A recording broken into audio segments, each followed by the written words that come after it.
bienvenidos a Psicologízate en Casa, en nuestra sección El ABC de la Psicología Organizacional. El día de hoy contamos con la presencia del maestro Óscar García, quien les platicaré un poco. Es licenciado en Psicología por parte de la FE Zaragoza, maestro en Psicología con residencia en Gestión Organizacional por parte de la misma UNAM.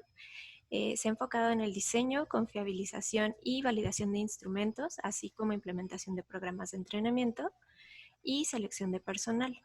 También ha sido autor y coautor de libros y artículos en revistas tanto nacionales como internacionales sobre temas relacionados a este ámbito, y también ha sido ponente en congresos a nivel nacional e internacional. Actualmente colabora como docente de la maestría de Psicología en residencia en Gestión Organizacional, donde también colabora en proyectos de investigación sobre el comportamiento directivo. Bienvenido, muchísimas gracias por tu tiempo. Un gusto estar con ustedes. Ok, el tema de hoy nos gustaría abordar lo que es la asertividad. Mucho se ha hablado de este tema y es conocido popularmente como algunas de las habilidades más solicitadas, por así decirlo, en el campo organizacional, ya que se buscan personas que sean líderes y que sean asertivos para comunicar tanto ideas, propuestas, ventas, etcétera. Pero desde la psicología nos gustaría saber, Óscar, ¿qué es la asertividad? Es una pregunta muy complicada de responder, sobre todo porque hay diferentes aproximaciones al mismo fenómeno. Principalmente, el análisis y lo que se conoce como asertividad empezó en el área clínica. Particularmente hay un libro que destaca sobre todos los demás, es un libro de Wolff, publicado a finales de los 60, que se llama Psicoterapia por inhibición recíproca. En él establece ciertos lineamientos y normas para la intervención en habilidades sociales, en este caso nombradas como asertividad. ¿Qué es la asertividad en ese momento? Pues no es otra cosa que una respuesta antagónica de la ansiedad en situaciones sociales. Si alguien es asertivo cuando no presenta ansiedad en una situación social como la que particularmente estamos representando en este momento. Yo estoy siendo entrevistado y si no presento ansiedad, entonces en este caso se dice que soy una persona asertiva.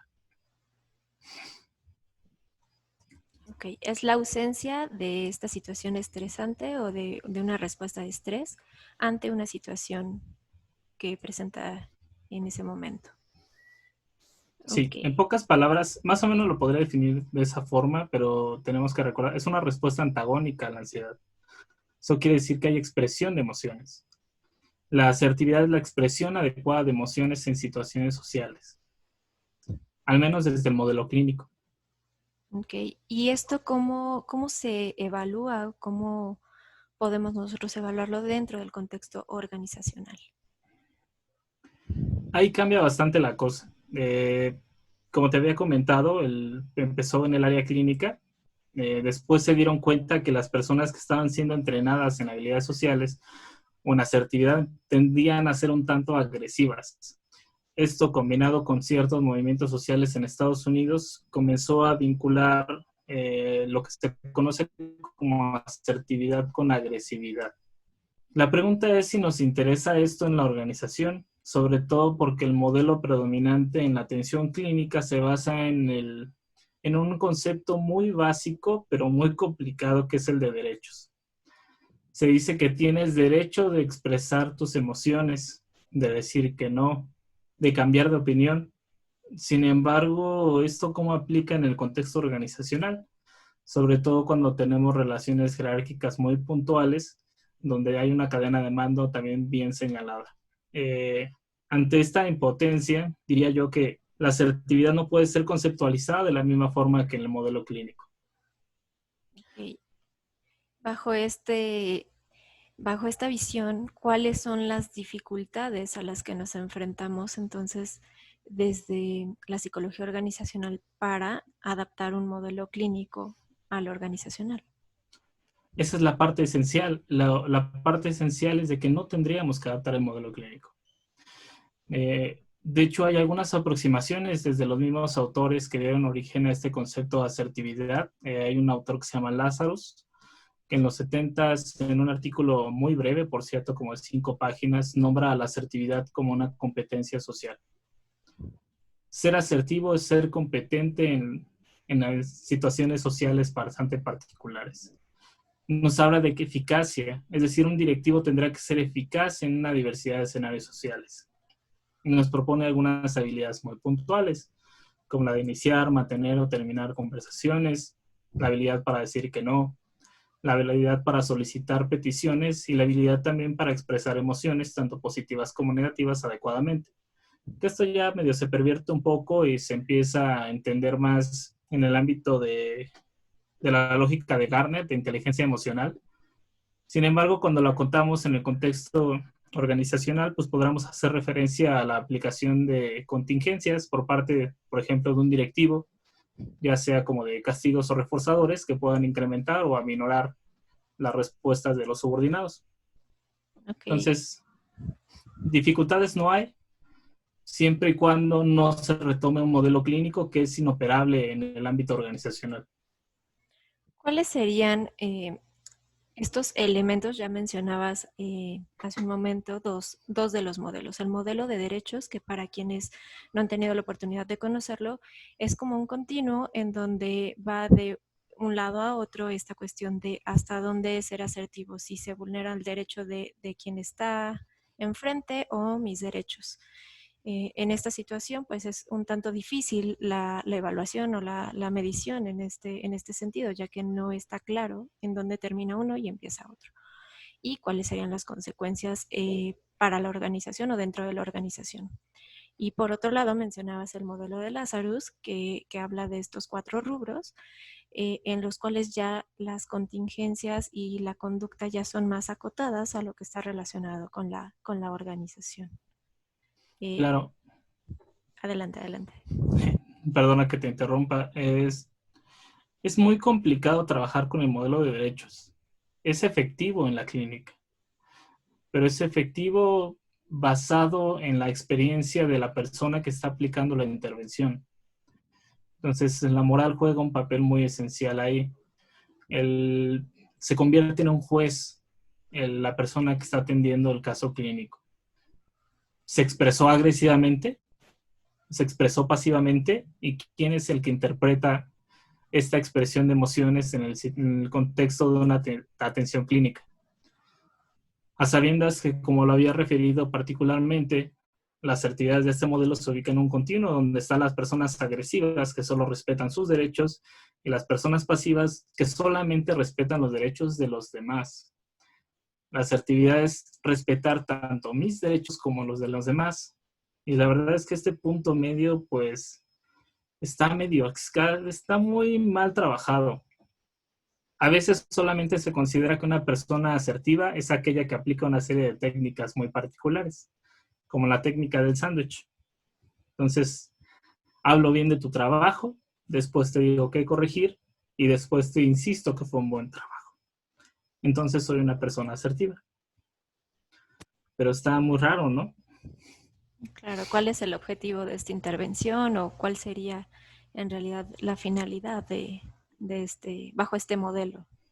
Eso me lleva un poco a la siguiente pregunta, que es cómo o qué dicen los autores, qué dice la evidencia al respecto de este modelo. Me gustaría más enfocarnos en el modelo de Lazarus, como lo comentabas. Claro que sí. Al final, el modelo de Lazarus en realidad no es un modelo como tal, es una propuesta de análisis. El hablar de la asertividad como una competencia social, y esto ya empieza a generar problemas porque se entremezclan algunas de las concepciones que tenemos en psicología, como decir que la asertividad es una parte de las habilidades sociales, o que solamente se dedica a la expresión de emociones. En realidad, esta conceptualización piensa que la asertividad, en pocas palabras, es alguien efectivo en ciertas situaciones sociales. Asertividad es sinónimo de efectividad social. Y esto cambia totalmente. Entonces ya nosotros pensamos, por ejemplo, en el caso de un directivo que es hábil socialmente, que en la mayoría de las interacciones, por ejemplo, al realizar alguna solicitud a sus subordinados, el subordinado acata la indicación en tiempo y forma. Okay. Aquí digamos que lo interesante sería poder tener los parámetros adecuados para hacer pues la identificación, si sí se cumple bajo este modelo, ser asertivo o no, a través de las acciones de otras personas. Claro, y también está acotado a ciertas acciones. Eh, por ejemplo, Galaxy plantean un modelo muy global acerca de cómo evaluar las habilidades sociales. Plantea que básicamente se componen de 3 elementos, que es la persona a la que va dirigido, el contexto en el que se está llevando a cabo la situación social y el tipo de habilidad que estoy implementando. Aquí sí retomamos el modelo de Lazarus, por ejemplo, como una taxonomía de situaciones sociales o de tipos de habilidad. ¿Sale? Entonces va a haber casos en los que yo voy a pedir algo. Va a haber casos en los que voy a tener que decir que no. Va a haber casos en los que me interese iniciar, mantener o terminar conversaciones, como los maestros que luego llegan tarde porque se encuentran a muchos maestros a su alrededor y no saben cómo terminar una conversación con un alumno para que no haya ningún problema con él, pero de todas formas tienen que llegar temprano. Entonces, hay situaciones de todo, nada más hay que dejarlo muy claro. Si está compuesto de esto la situación social, quiere decir que el entrenamiento en clínica es efectivo con algunos casos y el entrenamiento en la organización pues, tiene que estar relacionado con las personas con las que está interactuando el trabajador. Por ponerte un caso muy puntual y me pareció la verdad hasta cómico, una persona que estaba siendo entrenada en una práctica de la residencia en habilidades sociales se convirtió en una persona muy efectiva solicitando peticiones. Sin embargo, llegó con su novia y cualquier cosa que le pedía, la novia también era muy hábil y le decía que no. Entonces llegó muy triste a la sesión y nos dijo, es que todo lo que he aprendido aquí me funciona aquí, pero lo traté de aplicar con mi novia y no me funcionó. Es decir, eran las mismas habilidades que tenía, el mismo repertorio conductual, pero sirvió con una persona en un contexto determinado, pero no sirvió con otra en otro contexto.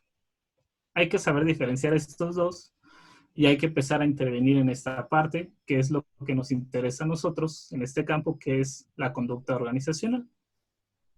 Tener bien identificados el contexto, las consecuencias y la conducta que se desea obtener de todo ello. Claro, y acotarla siempre nada más a ese escenario. Ok. ¿Me podrías recordar en qué consiste este modelo de asertividad? Si no mal recuerdo, su nombre es competencial.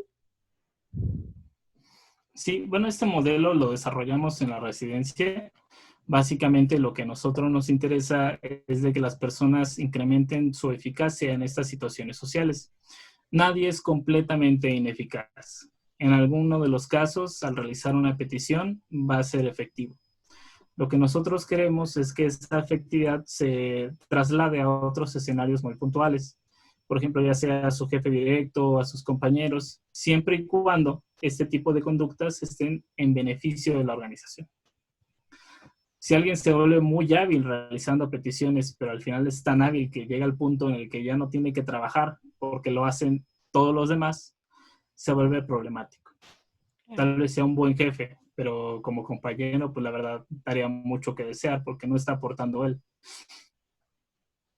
Ok, y en ese sentido, pues dentro de una organización, ¿cuáles serían los elementos a considerar en las intervenciones? Y ya Claro, estando en el escenario real. los elementos, la intervención no varía mucho. La verdad es que los ensayos conductuales han sido más que eficaces en las intervenciones tanto clínicas como en las organizacionales. La única diferencia, te digo, es acotarlo a las personas a las que va a estar dirigida la conducta y el contexto en el que está dirigida, es decir, en beneficio de la organización. Te repito de nueva cuenta, me interesa que un subordinado aprenda a desarrollar habilidades, no para que le diga que no al directivo, sino para que solicite información que necesita para llevar a cabo su trabajo y que esa información la tenga el subordinado para que lo pueda desempeñar. Te insisto, la ansiedad sigue presente. Las personas pueden seguir presentando la ansiedad. La única diferencia del modelo clínico es que a mí no me interesa tratar esa ansiedad. Yo sé que bajo la metáfora de inhibición recíproca, las personas a ser más hábiles van a presentar menos ansiedad. Eso me queda claro, pero eso no puede ser mi foco en la intervención. A mí me interesa generar las condiciones necesarias y que las personas desarrollen las competencias o los repertorios conductuales que le permitan ser más eficientes en su trabajo. Claro, ojo, y esto es desde la perspectiva organizacional. Ya si es algo como clínico, pues podrían acercarse a una persona que les apoye con esta parte. Si es Claro, cuestión de ansiedad. eso sí, no, hay que saber diferenciar los contextos en los que estamos trabajando, y algo que nos sirve mucho es identificar quién es el que nos está contratando. Cuando ustedes reciben atención clínica personalizada, pues hay un paciente que se está contratando para poder librarse y ser más efectivo en una situación social determinada que le produce ansiedad. Cuando nosotros trabajamos en la organización, la persona moral o física que nos contrata, pues, finalmente representa una organización y no vamos a ir directamente con ella. Nuestro trabajo siempre se va dirigido a mejorar su eficacia y su eficiencia dentro de la organización, analizando su comportamiento a nivel individual, obviamente. Perfecto, pues muchas gracias. Me gustaría saber si tienes alguna recomendación para estudiantes o recién egresados que estén interesados en la psicología organizacional. Claro, la primera recomendación es de que partan desde un enfoque científico. El partir de diferentes posturas, sobre todo posturas que no son compatibles, hablar de que inteligencia emocional y luego cambiarlo por asertividad y luego hablar de habilidades sociales, pues la verdad se hace un embrollo del que pocas personas van a entendernos. Lo esencial siempre parte de la, ¿cómo les puedo explicar? De aproximarse a una perspectiva científica, afianzarla e interpretar las relaciones que están ustedes analizando a partir de esa teoría.